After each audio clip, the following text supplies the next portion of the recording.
मैं अपनी बाइक ढूंढ रहा हूँ यार, मेरे को मेरी बाइक नहीं दिख रही है। इस भीड़ में मैं अपनी बाइक गाड़ी को कहाँ ढूंढूँ बताओ।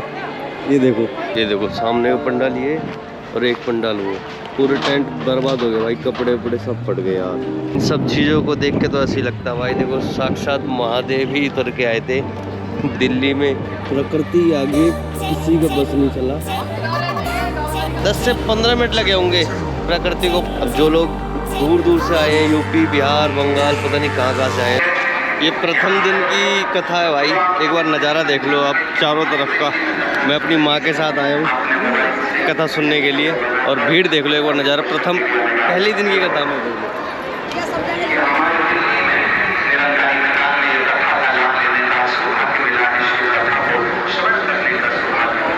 भाई आज की प्रथम दिन की कथा तो समाप्त हो चुकी है, और जो नज़दीक के लोग हैं वो कथा सुन के अपने अपने घर की तरफ प्रस्थान कर रहे हैं, अपने घर की तरफ जा रहे हैं। मैं थोड़ा लेट आया था अपनी माँ को लेके, क्योंकि हमें कुछ ज़रूरी काम था इसलिए मैं जाना पड़ा। एक्चुअली हमारा हमने जो जगह घेरी हुई थी बैठने के लिए इस मेन पंडाल में थी, और पब्लिक इतनी होगी कि हमें मेन पंडाल में जाने की जगह तो छोड़ो, हम टेंट के आगे तक नहीं जा पाए, यहीं रह गए, हम बाहर ही रह गए भाई। जो लेट आने का नतीजा ये हुआ कि हमें जगह मिली नहीं, और कथा भी थोड़ी देर की हम सुन पाए।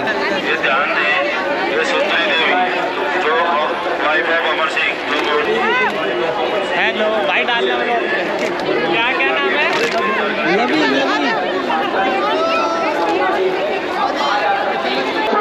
सभी सामग्री संभाल कर रखें, छोटे छोटे बच्चों का हाथ पकड़ रखें। ये देखो भाई, ये जगह है अपनी जो हमने घेरी थी मेन पंडाल में, और सामने व्यासपीठ है जहाँ गुरुजी बैठ के शिव महापुराण कथा सुनाते हैं।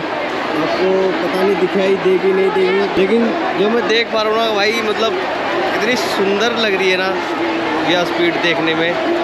अभी तो दिन का टाइम है, भीड़ ज़्यादा है, मैं रात को आऊँगा, रात को प्रॉपर आपको बढ़िया सा नज़ारा दिखाऊंगा, क्योंकि रात में एक अलग ही किस्म की वाइब आती है। तो भाई अभी मैं मुख्य पंडाल में से निकल के टेंट पंडाल के अंदर आ गया हूँ, और कथा के बारे में आपको ना छोटी सी जानकारी दे दूँ, जो कि आपके लिए आने वाले समय में महत्वपूर्ण हो सकती है। पहली चीज़, अगर आप कथा में आते हैं तो अपना कीमती सामान कोई भी ना लेके आएँ, पर्स चैन अंगूठी सोने के हीरे जवाहरात कुछ भी ना लेके आए ऐसा। और गाड़ी के लिए पार्किंग में अभी आपको बताऊंगा कहाँ से एंटर होगी, पैदल के लिए कहाँ से एंटर है वो भी मैं आपको दिखाता हूँ, लेकिन उससे पहले एक बढ़िया सा नज़ारा आपके लिए। 12 ज्योतिर्लिंग 12 शिवलिंग, और बीच में हमारे गुरुजी अंतर्राष्ट्रीय कथावाचक प्रवक्ता भागवत भूषण पर पूज्य पंडित प्रदीप मिश्रा जी सीहोर वाले, ये गुरुजी का परिचय है पूरा। और ये 12 ज्योतिर्लिंग बाबा भोलेनाथ के।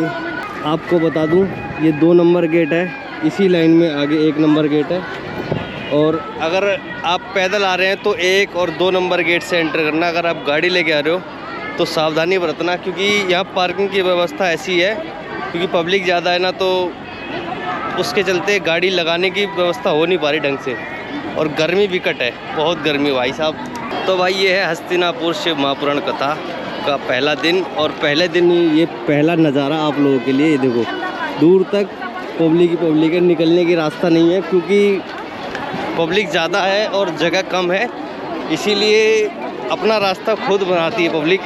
ये देखो यहाँ पे टीन लगी हुई थी, ये इन्होंने धक्का मार के तोड़ दिए जाने के लिए रास्ता। तो गेट ये 3 नंबर गेट है, और इसी 3 नंबर गेट के सामने बुराड़ी के चौक से निकलते हैं, और सामने गाड़ी पार्किंग का ये पूरा एरिया है जो मैं आपको दिखाने जा रहा हूँ। और जगह कम होने की वजह से ना लोग बाग कहीं से भी जा रहे हैं भाई, कहीं से भी। गाइस मैं अपनी बाइक ढूंढ रहा हूँ यार, मेरे को मेरी बाइक नहीं दिख रही है। इस भीड़ में मैं अपनी बाइक गाड़ी को कहाँ ढूंढूँ बताओ। ये देखो, और उधर रास्ता नहीं है, लेकिन फिर भी लोग बाग देखो कैसे उल्टी तरीके से जा रहे हैं, सीधा उनको डायरेक्ट रास्ता चाहिए। ये पूरा जाम हो रखा आप सामने, इसीलिए लोग बाग भाई जहाँ से रास्ता मिल रहा है वहीं घुस रहे हैं। भाई लोग अगर आओ तो बड़े ध्यान से आना, क्योंकि जो मैं देख रहा हूँ ना वो मैं बता नहीं सकता, और ना मैं दिखा सकता हूँ हर जगह का। ये देखो एक गेट ये है 3 नंबर गेट, जो कि एंट्री गेट है ये भी, और इसी के सामने से निरंकारी चौक है। सामने, और ये एंट्री गेट है जहाँ से गाड़ियों की पार्किंग एंट्री होती है। पार्किंग है पूरी जहाँ पर अभी हम खड़े हुए हैं। The next morning. श्री शिवाय नमस्तुभ्यम दोस्तों, सुप्रभातम। आज है कथा का दूसरा दिन और कल शाम की धूल भरी आंधी, बारिश, ओलों के बाद में मैदान का हाल देखो भाई, कुछ ऐसा हो गया है। सारे जो छोटे छोटे पंडाल थे ना, सब उखड़ गए।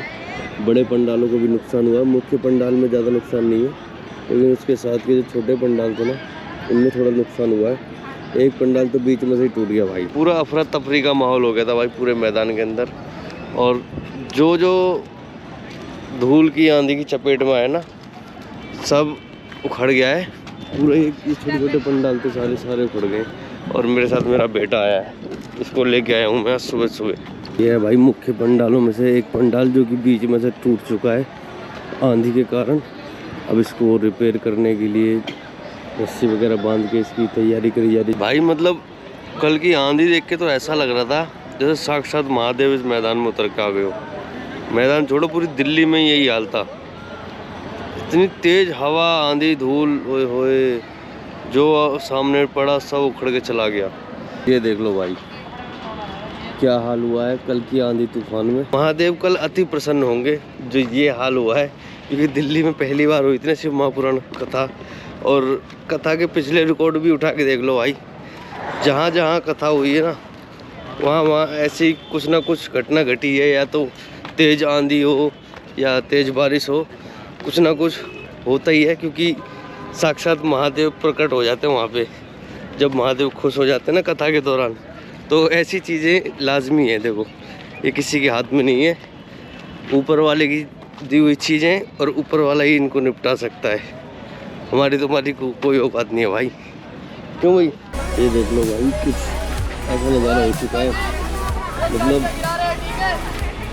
प्रकृति के आगे किसी का बस नहीं चला।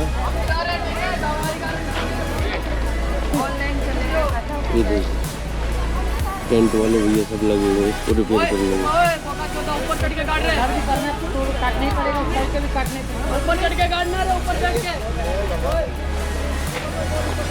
काफी पंडाल उखड़ गए भाई। ये देखो सामने लंगर के सेवा के पंडाल थे, वो भी उखड़ चुके हैं। ये तो बिल्कुल तहस नहस हो गए, उखड़ के बिल्कुल रोड में जा पहुँचे।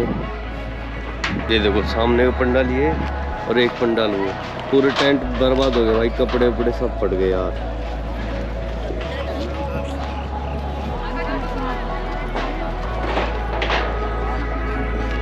इधर लंगर की सेवा चल रही है, और उसके बगल में जो लगा हुआ था ना भंडार गिरे का टेंट, पूरा बर्बाद हो चुका भाई। उसके कपड़े ही फट चुके हैं टेंट के, और जो उसका ढांचा था वो भी बिगड़ चुका है यार पूरा।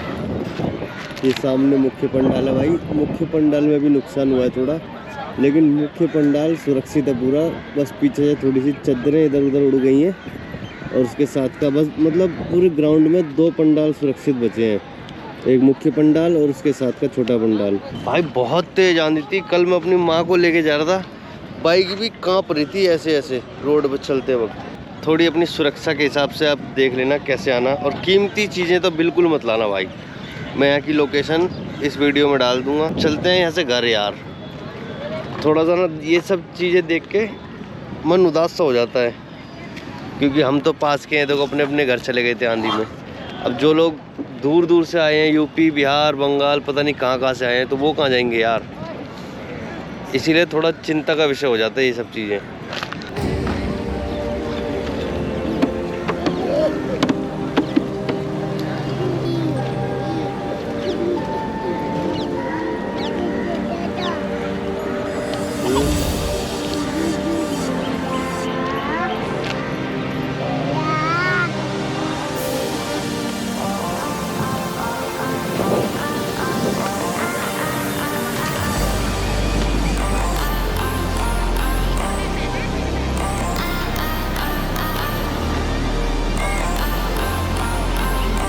ये देख लो भाई, ये है सहायक पंडालों का हाल। तेज आंधी हवा ये झेल नहीं पाए। इन सब चीज़ों को देख के तो ऐसे ही लगता है भाई, देखो साक्षात महादेव ही उतर के आए थे दिल्ली में, और अपना रौद्र रूप दिखा के चले गए। हवा मौसम में थोड़ी सी ठंडक है कल से, क्योंकि बीते कुछ दिनों में गर्मी बहुत थी दिल्ली में, तो ये ठंडक होनी बहुत ज़रूरी थी इन भक्तों के लिए जो कथा सुनने आए हैं, क्योंकि गर्मी बहुत भीषण वाली गर्मी पड़ रही है अभी से ही। अभी जून जुलाई तो बाकी है यार। देख लो भाई दूर से कुछ ये माहौल हो चुका है, क्योंकि पहले टेंट खड़े थे अच्छा लग रहा था, अब मुश्किल से मुश्किल 10 से 15 मिनट लगे होंगे प्रकृति को अपना रूप दिखाने में इस ग्राउंड में, मुश्किल से मुश्किल। और कहाँ इन्होंने मेहनत करके 1 महीना 1.5 महीना लगा मेरे ख्याल से समथिंग में, जो इन्होंने तैयार किया वो मात्र 10 से 15 मिनट में सब ज़मींदोज़ हो गया। अब इसको क्या कहेंगे, भोला मेरा प्रसन्न है या भोला मेरा नाराज़ है मुझे नहीं पता, लेकिन जैसी भी है ये सब भोले की मर्ज़ी है। देखो उसकी मर्ज़ी के बगैर भाई एक सूखा पत्ता भी नहीं हिल सकता।